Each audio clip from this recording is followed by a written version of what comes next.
National हूं, तुम कौन होते? मैं दाढ़ी भी रखूंगा और मुल्क की तरक्की के लिए काम करता आया हूं। मैं सर पे टोपी भी पहनूंगा और इस भारत को मजबूत करूंगा।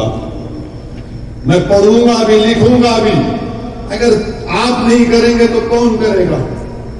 इसीलिए मेरे अजीज दोस्तों और बुजुर्गों, मेरी आपसे गुजारिश है, मेरी आपसे, बल्कि मैं तो आपके सामने भीख मांग रहा हूं। मैं आपके सामने भीख मांग रहा हूं, सुधर जाओ मेरे भाई। जिंदगी चंद दिन की है। मैं मौत को करीब से देखा हूं बहुत, क्योंकि वक्त नहीं आया, नहीं गया, वरना चला गया था इस दुनिया से। सबको जाने, मैं भी जाऊंगा एक दिन। मेरे अजीज दोस्तों और बुजुर्गों, इस मौके को गनीमत जानो और यकीनन हम मजम्मत करते हैं, जैसा मैंने कहा, और बीजेपी नुपुर शर्मा की तायीद कर रही है। बीजेपी नुपुर शर्मा को बचा रही है। बीजेपी से हम मुतालबा कर रहे हैं, करते रहेंगे, और देश के प्रधानमंत्री से, वजीर आजम से कर रहे हैं, और वजीर आजम कुछ बोलते ही नहीं है, बोलते ही नहीं है कुछ। मैं हैदराबाद में सबसे पहले एफआईआर दर्ज मजलिस मुश्तरका मजलिस अमल ने कराया, जिसमें तमाम जिम्मेदारान जो आज मौजूद थे सब गए। कमिश्नर पुलिस के पास जाकर कहा एफआईआर दर्ज करिए, कंप्लेन दिया, एफआईआर दर्ज हो गया। अब हम हमारे पुलिस कमिश्नर कोतवाल साहब से भी कहना चाहेंगे, हमारे रियासत के चीफ मिनिस्टर से भी कहना चाहेंगे, जरा भिजाओ पुलिस को, दिल्ली को लेके आओ, मोहतरमा को कुछ तो कर भाई। खाली एफआईआर से क्या होगा? ये कम से कम बोलो तो सही, हम जाने वाले हैं। जब साइबराबाद की पुलिस महबूब नगर के एमएलए जिसका नाम श्रीनिवास गौड़ को कत्ल करने के सिलसिले में बीजेपी के साबिका एमपी के घर में कूदकर दिल्ली में वहां से एक एक्यूज को ला सकती है, तो हम नहीं ला सकते? ये लाना चाहिए, आपको लाना चाहिए। इंसाफ का तकाजा है। और फिर लोग बोलते कि असदुद्दीन ओवैसी ये बात कर रहे, मैं जो बात कर रहा हूं दलाइल देकर कह रहा हूं, फिर आपके सामने वही बात रख रहा हूं। मीडिया के लोग बोलते कि बहरहाल हर चीज बोलते हमारे बारे में, मगर सच्चाई ये है कि आज से 3 दिन पहले उत्तर प्रदेश में अकरम अली नाम का एक बच्चे ने टेकारिया गांव में योगी आदित्यनाथ की पेंटिंग तोड़ मोड़ के उतार दी। पुलिस पहुंच गई, जेल में भिजा दी उसको। अकरम अली नाम था। आप इनको नहीं अरेस्ट करेंगे? योगी की फोटो तोड़ मोड़ कर उतार दिया मुख्यमंत्री उत्तर प्रदेश की, अकरम अली को पकड़ लिया। फिर इसके बाद आपने एक ब्रिजेश यादव है बलिया के, 2017 में 500 की नोट मोदी जी ने गायब कर दी थी, तो उन्होंने एक वीडियो बनाया कि 50 दिन हो गए मोदी जी, क्या हुआ? तो बीजेपी को जब इख्तियार मिला उत्तर प्रदेश में, ब्रिजेश यादव को पकड़ लिए। एक कुंडा तहसील में एक साहब को पकड़ लिए, उन्होंने मोदी की फोटो को कर दी उल्टा सीधा, 14 दिन जेल में। बलिया में किसी ने मोदी के खिलाफ अनाप शनाप बक दिया, जेल। 17 अगस्त को मनमोहन मिश्रा चेन्नई में वो कोविड में मोदी की नाकामी का कुछ वीडियो बनाए, जेल। ममता बनर्जी के खिलाफ एक गोवा में बैठा हुआ शख्स वीडियो बनाता है, उसको गोवा जाकर अरेस्ट कर लेते हैं। इरफान हुसैन फतेहगढ़ का 10 मई 2022 को प्रधानमंत्री के खिलाफ अनाप शनाप बक दिया, आप जेल भिजा दिए।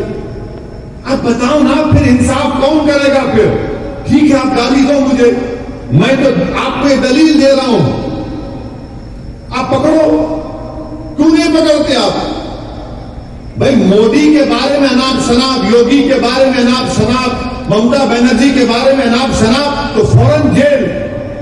और जब 20 करोड़ मुसलमानों का दिल है मोहम्मद सल्लल्लाहु अलैहि वसल्लम, हम जिंदा हैं तो उनके नाम पे जिंदा, अगर हम खाते हैं तो उनके नाम का सत्ता खाते हैं।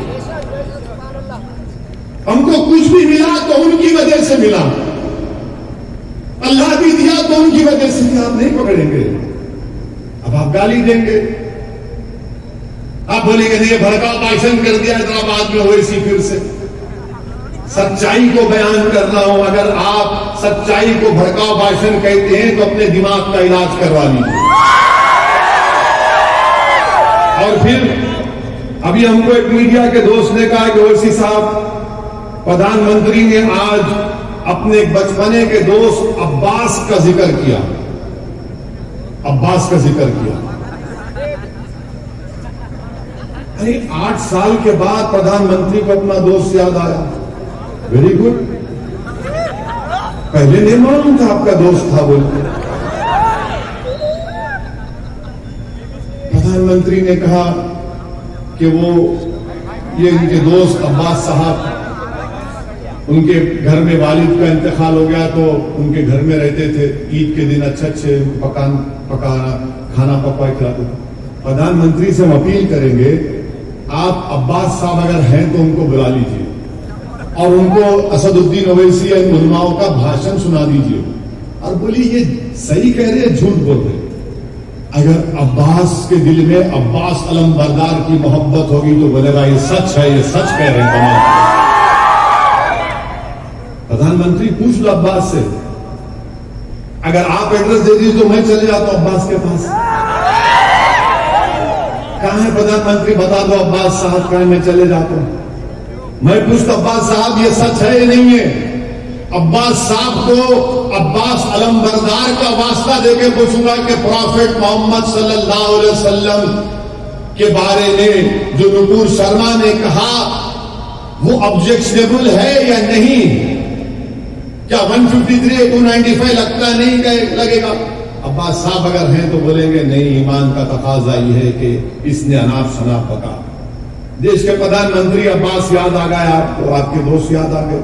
हो सकता भाई, क्या मालूम, हो सकता है कि कहानी भी हो, मेरे को क्या मालूम। हो सकता है कि जैसा प्रधानमंत्री ने अच्छे दिन के वादे किए थे, अच्छे दिन आ गए। इतने अच्छे दिन आ गए कि पेट्रोल स्टेशन पर 10-15 मिनट की लाइन है पेट्रोल डीजल के लिए। अच्छे दिन ही है ये, कब बुरे दिन थे ये। इतने अच्छे दिन है कि भारत में 8% बेरोजगारी है। इतने अच्छे दिन है कि कीमती आसमानों को छू रही है। इतने अच्छे दिन है कि आपने आर्मी, नेवी, एयरफोर्स में भर्ती को 4 साल कर दिया और कहा कि 4 साल के बाद चौकीदार बन जाओ। ये अच्छे दिन। 15 लाख जैसा आपने कहा, हो सकता अब्बास भी वैसी होगा, अब्बास साहब उनके दोस्त। जैसा एक स्टोरी प्रधानमंत्री के बारे में आई कि नरेंद्र मोदी साहब जब बचपने में थे तो क्रोकोडाइल से लड़े थे, मगरमच्छ से। झूठ नहीं बोल रहा मैं, लड़े होंगे, मेरे को क्या मालूम। मैं तो मगरमच्छ को देख के बोलूं अरे ना घूम रहा। हम दुनिया के सांपों में परेशान है, मगरमच्छ में कहां जाएंगे। बोले प्रधानमंत्री मगरमच्छ से। हो सकता नहीं, हो सकता, मैं भी डिनाई नहीं कर रहा, हो सकता भाई, क्या मालूम आपको, मालूम क्या। तू बोले सुन लेना। मगरमच्छ से लड़े, 15 लाख आ गए, 2 करोड़ नौकरियां देता बोले थे, हो गया सिर्फ 2 करोड़ मिल गए। आपको सबको मिल गई नौकरी, मेरे को मालूम, सबको मिल गई। आप सब रोजगार से लगे हुए माशाअल्लाह। मोदी जी ने आपको दे दिया। हो सकता है वैसे ही अब्बास होंगे, नहीं मालूम। हम जिस अब्बास को जानते हो अब्बास अलम बरदार है और दूसरे किसी को नहीं जानते। मेरे अजीज दोस्तों और बुजुर्गों, हम प्रधानमंत्री से यह भी बोलेंगे कि आप अपने नेशनल स्पोक्स पर्सन को गिरफ्तार करो और ये कानून के दायरे में नहीं, अभी पुकार रहे थे, नहीं, भारत का जो कानून है उस कानून के दायरे में हम एक्शन चाह रहे हैं। जमहूरियत है, संविधान है, आईपीसी है, सीआरपीसी है। मेरे दिल में बहुत कुछ होगा मगर संविधान के दायरे में, और वो करना चाहिए। मगर मुझे यकीन है कि 6-7 महीने के बाद नुपुर शर्मा फिर से रुमदार होंगी और उसको बनाकर पेश किया जाएगा तो बहुत बड़ी नेता। हो सकता है कि कल वो दिल्ली के मुख्यमंत्री के ओहदे पर दावेदार बन जाए, हो सकता है भाई। ये तो हकीकत है हमारे देश की। जितना गाली देंगे मुसलमानों को, जितना अनाप शनाप बकेंगे, उनका मुस्तकबिल है। बड़े बड़े ओहदों पर बिठा दिया जाता है उनको, और फिर हम लोग उसके बाद बोलते अरे मजलिस क्या कर रही, ये लोग क्या कर रहे। मेरे दोस्त, आपको समझा रहा हूं मैं, आप समझो हमारी बात को। और चौथी और आखिरी बात यह है कि इलाहाबाद में, प्रयागराज में, इलाहाबाद में आफरीन फातिमा का घर तोड़ा गया। क्यों तोड़े आप? क्यों तोड़े आपने? उनके वालिद प्रोटेस्ट ऑर्गेनाइज किए, इसलिए हम तोड़ दिए। देश के प्रधानमंत्री, आज आपने, पीटीआई की न्यूज है कि constitution is not a book but a commitment.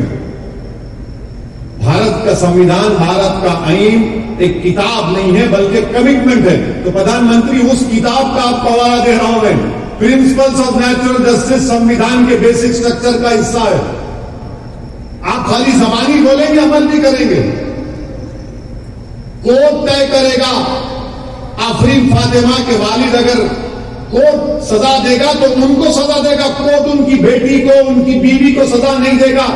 उनके घर को तोड़ने का हुक्म जारी नहीं करेगा कोर्ट। भारत के प्रधानमंत्री, अगर आप कह रहे हैं कि constitution is not a book but a commitment, then क्या है आपका कमिटमेंट बताइए? कब तक अल्फाज और भाषण देते रहेंगे आप? वो घर आफरीन फातिमा की मां के नाम पर था, और इस्लाम में जब एक घर किसी हमारी बहन, बेटी, बीवी के नाम पर था तो वो उसकी प्रॉपर्टी होती है। शौहर का कोई टच नहीं होता उसमें। आपने शौहर को नोटिस देकर घर तोड़ दिया, ये आपका इंसाफ? क्या बात है बताइए आप घर तोड़ दिए, डरा रहे हैं हम घर को तोड़ेंगे, बुलडोजर लेके जाएंगे। प्रधानमंत्री और मैं मुख्यमंत्री उत्तर प्रदेश से पूछना चाह रहा हूं, ये जो कल गड़बड़ हुई भारत में, जगह जगह नौजवान जो मोदी के गलत फैसले के खिलाफ एहतजाज किए, मोदी के गलत फैसले की वजह से वो रोड पर निकले, मोदी की गलत फैसले की वजह से उन्होंने नौजवानों की नौजवानी को बर्बाद करने का एक रास्ता निकाला, उनको खत्म करने का एक रास्ता निकाला। वो नौजवान निकल गया रोड पर। क्या कितनों के बुलडोजर से घर तोड़ेंगे आप? हम नहीं चाहते कि आप किसी का भी घर तोड़ो, आपको घर तोड़ने का अख्तियार है ही नहीं। मगर मैं ये पूछना चाह रहा हूं वाराणसी के कमिश्नर ऑफ पुलिस से, जब उन्होंने मीडिया के सामने आकर कहा हमारे बच्चे हम समझा लेंगे, तो फिर आप, वो बच्चे जो मुसलमान थे आपके बच्चे नहीं है सीपी साहब, वो बच्चे आपके नहीं हैं। आप उनको अपना बच्चा नहीं बोलेंगे वाराणसी के सीपी साहब? आप उनको बुलाकर समझाएंगे नहीं कि तुम क्यों गलती किए, तुमको तशद्दुद नहीं करना चाहिए था, तुम आकर हमको कंप्लेन देते? आप वो नहीं बोलेंगे। कल जो हुआ हमको फिर हमारे बच्चे हम समझा लेंगे, फिर हम किसके बच्चे हैं? मेरा कौन है बताओ? फिर अगर एक कमिश्नर ऑफ पुलिस बोलेगा कि हमारे बच्चे, तुम्हारे बच्चे, फिर हम किसके बच्चे हैं? हम भी तो देश के बच्चे हैं, हम भी तो इस मुल्क के बच्चे हैं, हमारे बच्चे भी तो इस देश के हैं ना। हर बच्चा, चाहे मुसलमान हो, हिंदू हो, दलित हो, आदिवासी हो, ठाकुर हो, ब्राह्मण हो, यादव हो, ओबीसी हो, देश का बच्चा है। हर नौजवान देश का बच्चा है। तो हाथ बुला के बात करो ना। कब तक आप इस तरह की जबान इस्तेमाल करेंगे? मिठाइयां दी रहे हैं बच्चों को, अच्छा किया आपने। आप बताना था पिछले जुमे को, नहीं मत करो, आओ। ये चीजें हैं। इस पर जब मैं बोलता हूं तो बोलते देखो ये फिर अनाप शराब बक रहा है। झारखंड में रांची में गोली मार दिया आपने उन दो बच्चों को, फैसल और मुदस्सिर को। क्यों मारी भाई आपने गोली उनको, मुदस्सिर और साहिल को? उसकी मां उसकी मां को अब नहीं था कि वो ज़ईफी में बेटा उसका सहारा बने। अब गोली मार दिए सर पे, अब तक वहां कोई केस नहीं बुक हुआ, बल्कि उल्टा उस पर केस बुक हो जाता है। क्या मुदस्सिर और साहिल के मां बाप को इंसाफ की उम्मीद रखना नहीं रखना बता दो। झारखंड के मुख्यमंत्री जहां पर कांग्रेस वाले भी, क्यों मारा आपने गोली उसको?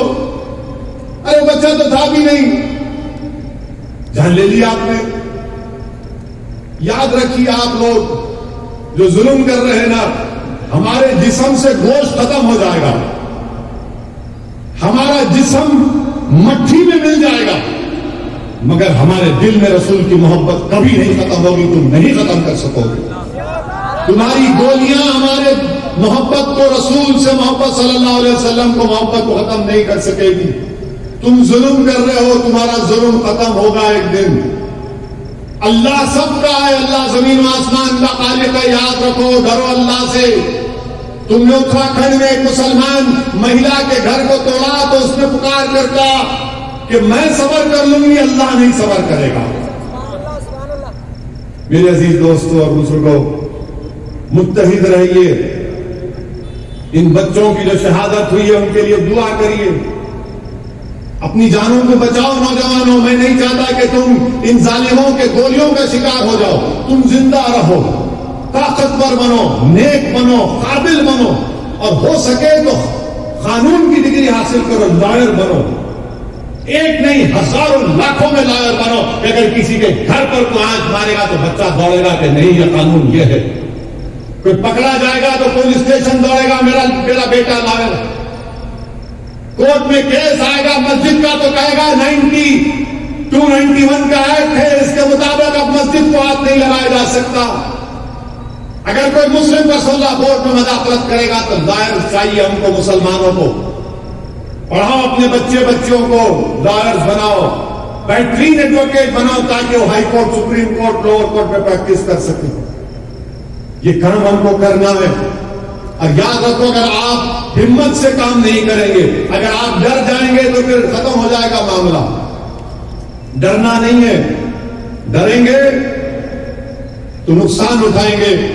किसी एक शायर ने अच्छा कहा था कि कांपता है दिल तेरा अंदेशे तूफान से क्या, कांपता है तेरा दिल अंदेशे तूफान से क्या। ये जो संघ परिवार का तूफान है, जिसमें कभी हिजाब के नाम पर, कभी गोश्त के नाम पर, कभी अखलाक को, तो कभी पीलू को, तो कभी रकबर को, तो कभी हाफिज जुनैद को, तो कभी ये साहिल को, तो कभी मुदस्सिर को। इसीलिए कांपता है दिल तेरा अंदेशे तूफान से क्या, नाखुदा तू, बहर तू, कश्ती भी तू, साहिल भी तू।